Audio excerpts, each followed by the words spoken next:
Good evening and welcome to the Kyle Phoenix Show. As always, I am your host, Kyle Phoenix. And what we've been doing over the past couple of episodes is we have been looking at forms of identity, whether it's within the context of a marriage that decided that it wanted to expand to be polyamorous, to include more than just two people within a relationship, to also have the freedom to have dating while Good evening and welcome to the Kyle Phoenix Show. As always, I am your host, Kyle Phoenix. And what we've been doing over the past couple of episodes is we have been looking at forms of identity, whether it's within the context of a marriage that decided that it wanted to expand to be polyamorous, to include more than just two people within a relationship, to also have the freedom to have dating while having a core relationship. We then also looked at kind of an artistic relationship of how men and women relate to each other. It's a Brazilian video that I've had for a while that I did want to show here on the shows. I want to kind of shake things up as I slowly prepare, as I promised in one of the promos for the episodes, that we're going to do a huge retrospective on the artist and musician Prince. So as I'm pulling together all of that material, I'm kind of peppering things through the show about that, through the preceding shows about that. So what we're going to look at this time is there was a great short little documentary about appropriation. Appropriation in relationship to identity and Black culture in relationship to hair.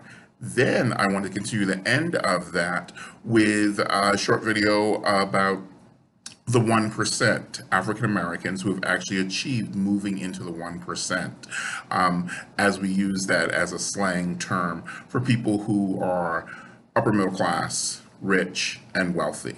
As always, I'm your host, Kyle Phoenix, and I hope that you enjoy the show and have fun with it. KylePhoenix.com is the website, Kyle Phoenix on Facebook, Kyle Phoenix on Twitter, Kyle Phoenix blog. Just type in Kyle Phoenix. If you type in Kyle Phoenix on YouTube, you'll see that our supporting videos also come up. As always, thank you and have a good evening.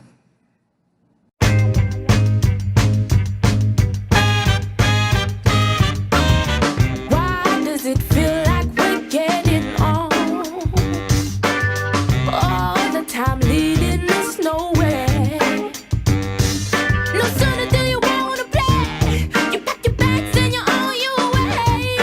It was a way to gain independence as a child, to have our hair braided. The braids would come up right here, stop, so all the braids would be hanging like this. That was like my favorite style. If you add all of the hours I spent getting my hair braided as a child, it probably sums up to 5 years of my life. You're still hurting from the pain before. Stop hesitating, what you waiting for. Look no further. You're straight up stealing. That's not yours to take.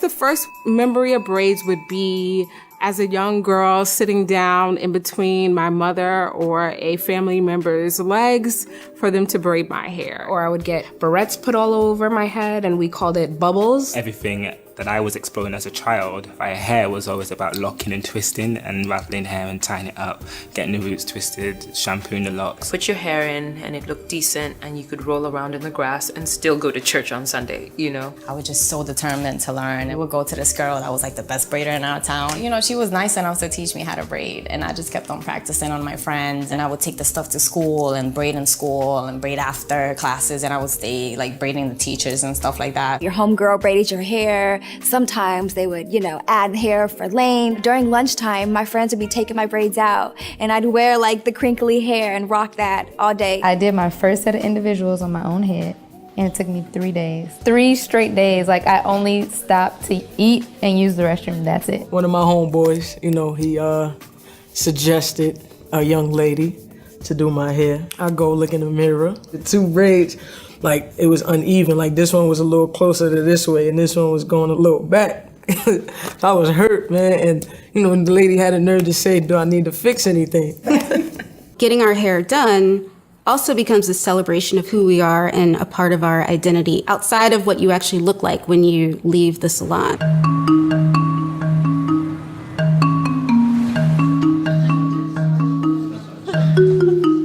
There's so much that you can do with black hair, whether it's straight or twisted or braided. It's so beautiful and it's so malleable. You might have someone who's doing a fishtail braid, which is just one big braid in the back. You might have someone who's just doing two, as we call them, French braids, right?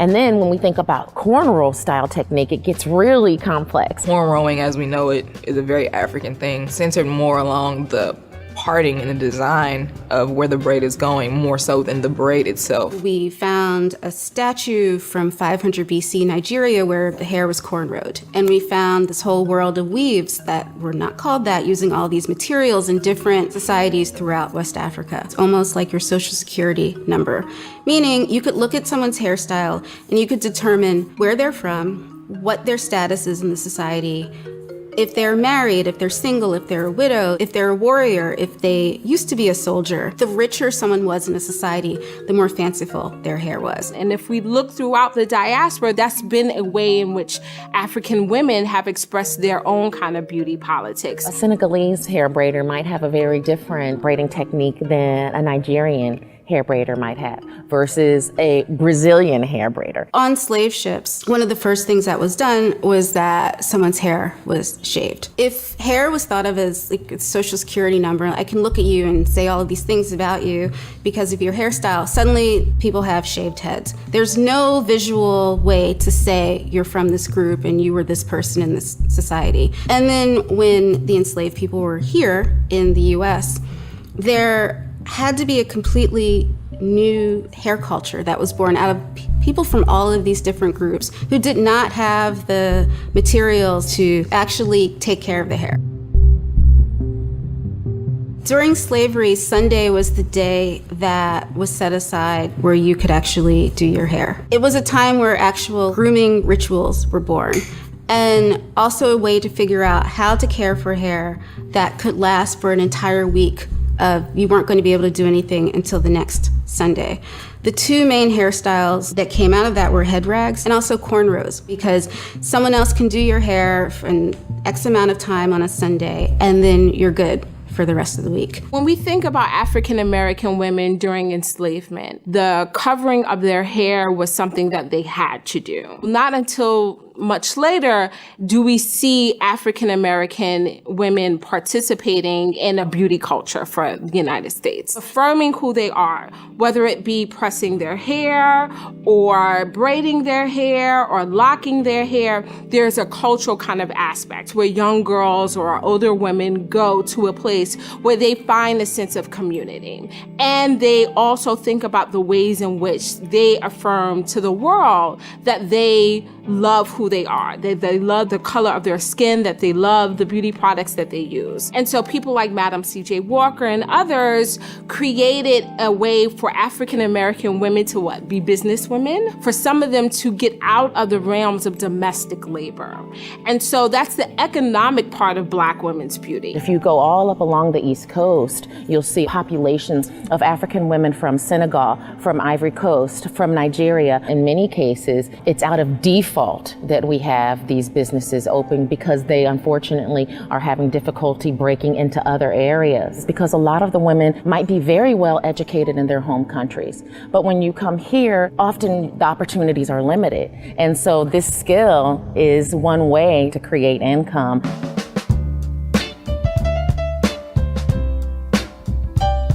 When I moved here, I probably had like $3,000. In like 5 months, that was done. I was so broke. I was like sleeping on the floor on a friend's apartment. So that was the point that I was like, oh my God, I'm gonna really have to go back. Like I had nothing. And then I just started running into clients that were my old clients from the island, and they were like, oh, I know this shop that needs a braider. Dominicans, they show me so much love out here. It was a wrap. Like I was flooded every day. Dingy's the truth. You know what I mean? If you didn't know, you better ask somebody.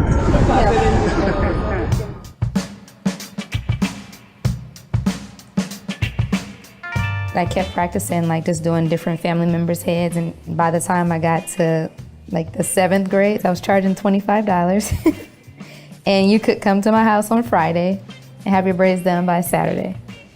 So it still took a day, but it was okay, and it was only $25, so you can't beat that, right? And I would charge like $10. $15 was like a crazy design. And everybody was just coming to my house. I've had clients since I was 11 or 12 because my mother couldn't do my hair. So it was like, do your own hair, go to your aunts. If they're not available, you either look crazy or you figure it out. Sunday afternoons, my mum was braiding my hair and it was torture. I didn't enjoy the experience. And I said to her, the polite version, that I didn't like what she did. And she said, if you don't like it, go and do it yourself. I was like, of course I'm going to go and do it myself. So I did. And I went on my own request and started learning how to lock and twist on the mop heads, on the tassels, the fringing on the carpet. I learned how to blow dry with a broken hairdryer and a fork. And that's how I started to get the texture and work it through. I did have a lot of times where braids was like the last resort, like the only thing that I had to fall back on. I would have had to have called a client in order to pay a bill or things of that. So I'm so grateful for the talent. It's gotten my family out of a lot of tough situations. The freedom of being able to say, this is my business, this is my culture, and not have to kind of assimilate to American norms. For Black women in particular, however we look, we are not going to look like we're white, which is always going to be what the ideal is in pop culture, in the media, in political debates and political conversations. I mean, everywhere you turn, the ideal is based on something that we do not look like. Historically, we had this whole melting pot idea that people were going to come here and preserve their own cultures and function and be active citizens in the US. But part of that was the requirement or the undertone of you're going to assimilate to work in our particular environment. During the Great Migration, as a lot of Black people were leaving the South and moving to northern cities, braided hair on adults was seen as this country, old-fashioned way of styling hair. And the idea is that if you're moving to the city, if you wanted hair that looked cosmopolitan and sophisticated. And for women, that meant straight hair. So there was a moving away of braided hair because you didn't look cityfied. A lot of that has to do with, in our contemporary context, of why we see there being kind of real consequences for African American women who wear their hair in braids or wear their hair in locks or decide to do any other style that does not conform to a Eurocentric standard of beauty. The first time braids, or cornrows in particular, were seen and popularized by a non-Black person was with Bo Derek. In 1979, she was a not very well-known actress who got cast in a movie 10. It was a 10-minute part. Her husband, who was also her manager, wanted to make sure that it could be used as a springboard for her getting famous. So she was a young, blonde woman coming out of the water with these long, blonde cornrows. And the style took off so much that if you start looking at magazines from 1979, like Newsweek, they start calling them bow braids. That was suddenly when they started being called beautiful and acceptable. There were also salons setting up just to do bow braids on white women in 1979, charging anywhere from $300 to $500 and letting the women know that it would probably only last a few days. Because of the texture of white hair compared to the texture of most Black people's hair, a Black woman getting cornrows, that's her style for way more than 3 days. And in 1979, it was absolutely not costing a Black woman $300 to $500 to get her hair cornrowed. They were also seen as being really exotic. There's nothing exotic about the hairstyle being worn by scores of other non-exotic American Black people. In the 50s, especially by the 60s, there were always currents of Black women, particularly on college campuses and on both coasts, who cornrowed their hair. And by the late 60s and early 70s, the style had really caught on. It was on television, if you think of Kim Fields on Facts of Life and Janet Jackson on Good Times. They often wore their hair in 2 braids. For me, it was so important to see someone who looked like me on television. And braids were the things that connected us outside of just being Black girls on TV. Brandy and Moesha, Poetic Justice. I remember seeing Patra. Alicia Keys started the backwards braids, which was so cool. Everybody had braids. It was like the thing in hip hop in general. You know what I mean? Even in basketball, when Iverson came out with the braids, the Iversons, like everybody wanted the Iversons. Everybody wanted, I wanted the Iversons, your mother wanted the Iversons. Everybody wanted the Iversons, you know?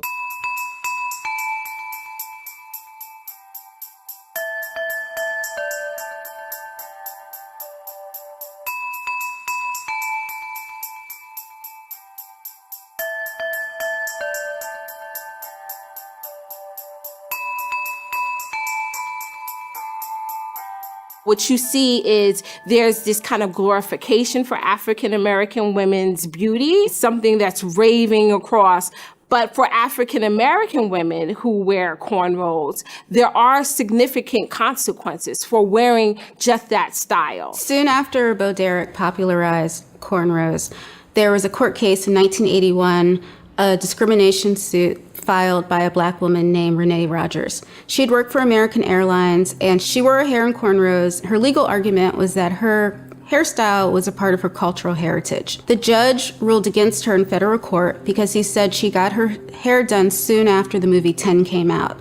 And therefore, there was no legal basis for saying it was cultural heritage because she was doing something that essentially was imitating how Bo Derek styled her hair. There are many cases where women went with braids or with natural hair, and that wasn't seen as professional because they were expected to socialize and assimilate to white American cultural norms. I came into the restaurant, I had black braids with like this color. And you know, restaurant spec is you have your hair in a ponytail, pulled back out of your face, whatever. So I had it all back in like a long, just regular Dutch braid hanging. I saw like the management side-eyed me like throughout my shift, throughout the day. They sat me down and he's like, you know, I want to talk to you about your hair. And I'm like, what about it? I'm thinking it might be a little too ethnic for the restaurant. Is there a way we can tone it down? Tone it down? Like, how do you want me to tone down my braids, you know? I said, you know what? I'm sorry, but I won't be taking my hair down. You have any other suggestions? He goes, well, I'm gonna have to contact corporate and see how we can handle this because I just don't think it's restaurant spec. Okay. The next day, he told me I didn't have to come in for my shift. It's because there's this general understanding that if you want a black person to appear scary or not like fitting in with quote unquote American values, it's to show us with natural textured hair. The running joke now at that restaurant, since I've opened the braid bar, over half of his staff gets their hair braided here, all of the white girls. There are even white girls there in faux locks. People tell me like, oh, I gotta get my hair braided, but I gotta take it off Monday because it's not corporate, you know, for work. Or the kids gotta come Friday because they got a party on Saturday, but they gotta take the braids off for school. How do braids affect education or my productivity at work? Decades after Bo Derek was responsible for completely whitewashing the cultural heritage of cornrows, we have the Kardashians today doing the same thing with cornrows and other braided styles. I'm offended. It offended me like tremendously. You're straight up stealing. Give credit where it's due. It's an outrage. Like, you're calling these boxer braids. No, these are cornrows. It's not a new trend. They've been killing it, innovating it in Africa for years. Boxer braids, whatever the fuck those are. They're actually really shitty braids too. Anybody that knows anything about braids will tell you that those were bad braids. I know I've been in braids all my life. I can tell you at least 30 years of it ain't new. I've never known a time without braids. It's the audacity to confidently name something that you did not create, that has existed for years. That's something that's problematic. Correct it. Just say like, you know what? We didn't come up with that, but it's cool. Like, we like it, but this is not ours. You know, we didn't come up with this. I was so bitter. I was telling people, if you call me to book an appointment for boxer braids, good luck on your appointment. You will not get it. It's deeply offensive that people who have made so much money off of taking these parts of black culture and appropriating them would not even get the correct terminology behind them to just describe what they've appropriated. When things are coming into a high fashion realm and they are magically something really cool and people that are upper class can wear them and, you know, be cool and edgy, it's just kind of like a slap in the face to the people who were told they were ghetto and getting nasty looks when they were wearing it. I do get offended when you see box braids being labeled as XYZ in a fashion that is not in its most authentic self because it's suppressing my culture, which too often gets suppressed. So at least when you are trying to globalize it, come correct. That's all. Because cultural appropriation is more of an open conversation, I think that people have kind of chilled and a lot of people are trying to really correct themselves. So I think that that's good and it gives me hope for the future. Although you may have, you know, jacked something that you may not have known that much about, once you learned that it's tied to a culture and you may have kind of overstepped, your bounds a little bit and you want to correct that, then that's fine. You know, everybody makes mistakes. I'm an artist, I'm a hairdresser. I believe any client that walks into my space, I should be able to give them anything that they ask for. So I often will get loads of women with Asian hair or European hair asking for braids. I take that with great pride because they're coming to someone like myself knowing that I am from a culture that understands braids and have had braids myself. So therefore you take the lead and you guide them in the most appropriate way to get the best of the look that they're looking for. I think one of the greatest things that's happened in the last few years around cornrows and braids is how it's become this style that we're seeing played with by so many Black female celebrities. The number of Black women that are just so into braids and natural hair right now is so great a number that it kind of outweighs that kind of feeble, trendy, quick gimmick type deal. I love that it's just taken its place to show that it's just another way to express feeling beautiful.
What are the stereotypes of the 1%? Entitled. Selfish. Me, me, me. White. They don't play by the rules. Not thinking about others that may have come from a different side of the track.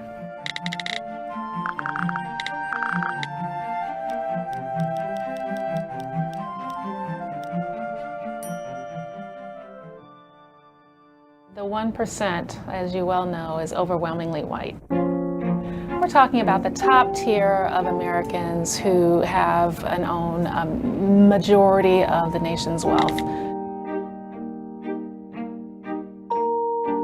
These are people who are uber rich.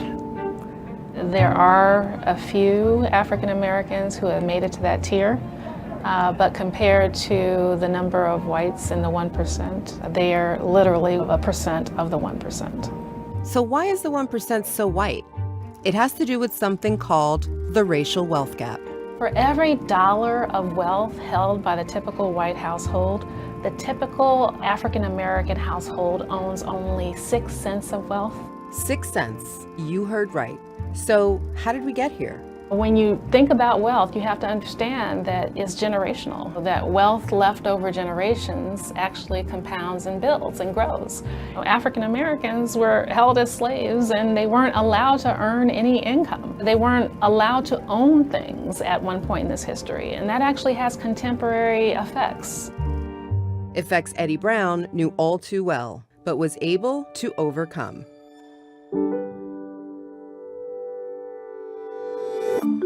Then we bought the building next door, because since we didn't do that, we bought this. And then just September ago, we bought the next one too. So Brown Capital is basically all 3 townhouses. Today, Eddie is the CEO of Brown Capital, a firm with over $8 billion in assets under management. Along with his wife Sylvia, the Browns are hoteliers, patrons of the Black arts, and philanthropists. Eddie and Sylvia Brown led the way towards making this building a reality, one of the largest gifts from an African-American family in this nation's history. So you were born to a teenage mother in the Jim Crow South, on the wrong side of the track. On the wrong side of the track, which means, as they say down south, dirt poor. But there's another concept, though, that people say, pick yourself up by your bootstraps. This is America. You know, our pastor used to say, people make that statement. What they don't realize as many people don't have boots. So you got to help get the boots. Then maybe they can lift themselves up. Is there an obligation, particularly in communities of color, to give back? I feel very strongly that there should be. I mean, how did they get there? Surely a lot of it was talent, but somebody had to look out for them and help them along the way. Despite their success, the Browns have still faced certain barriers to wealth creation. Home ownership is one of the pillars of wealth, and Blacks continue to face discrimination in the housing market. You know, we've sold a couple of homes over the years, and I remember the realtor said, let's take down photos so one seeing the home that's white won't recognize it as being a Black homeowner. And I was just shocked. We were shocked. Mm-hmm. They said family photos around, they all should come down if you want to get a sale or a good price. So I'll take you into the library now. It's one of my favorite rooms. Even education hasn't leveled the playing field. Today, Blacks with a bachelor's degree have less than half the wealth of whites who didn't graduate from college. I had two wonderful parents. They really strived for excellence. Now, my father was a neurosurgeon, and at the time there were only 11 in the country. He could not practice in white hospitals. He was turned down time after time. They would not say it was a race issue, but we knew. Sheila Johnson became one of the highest net worth Black women in the United States with the help of a game-changing television network, BET. She helped build BET from 2 hours of programming a week to a major network worth $2.3 billion by the time it was sold to Viacom in 2001. So you are one of the, I would imagine, few Black women to own a property like this. Probably. How You know, does I that don't make you know. feel? I'm proud. Yeah. I'm very proud. Is this more fun than BET? Oh, yes. Absolutely, because I'm in total control. And it took me 10 years to get approvals. Wow, that seems like a particularly long time. It's a story that I think as an African American, they didn't want me to do this. And it was the fight of my life. I've never been more frightened in my life. Despite the pedigree that you have, despite... They didn't care. They didn't care. If you are a person of color, you can have as much money as you want. You're still who you are. And that was a lesson I really learned. But there is a loneliness that very wealthy African Americans do feel in their lives. When it all comes down to it, there are very few people in that category. How do we diversify the 1%? I think it's really incumbent upon us who have achieved some modicum of success to make it our business to mentor and to uplift. There is no reason why we shouldn't have more people of color in the 1%, showing that, that their talent can be reflected in terms of financial well-being. The data actually shows that people of color who are in job-creating positions hire more people of color. It's about power. If you have the money, through society you gain power. People start to notice you. Use that power appropriately, reach out, and feel secure within yourselves to be able to go out and help others. And that's the only way we're going to get stronger.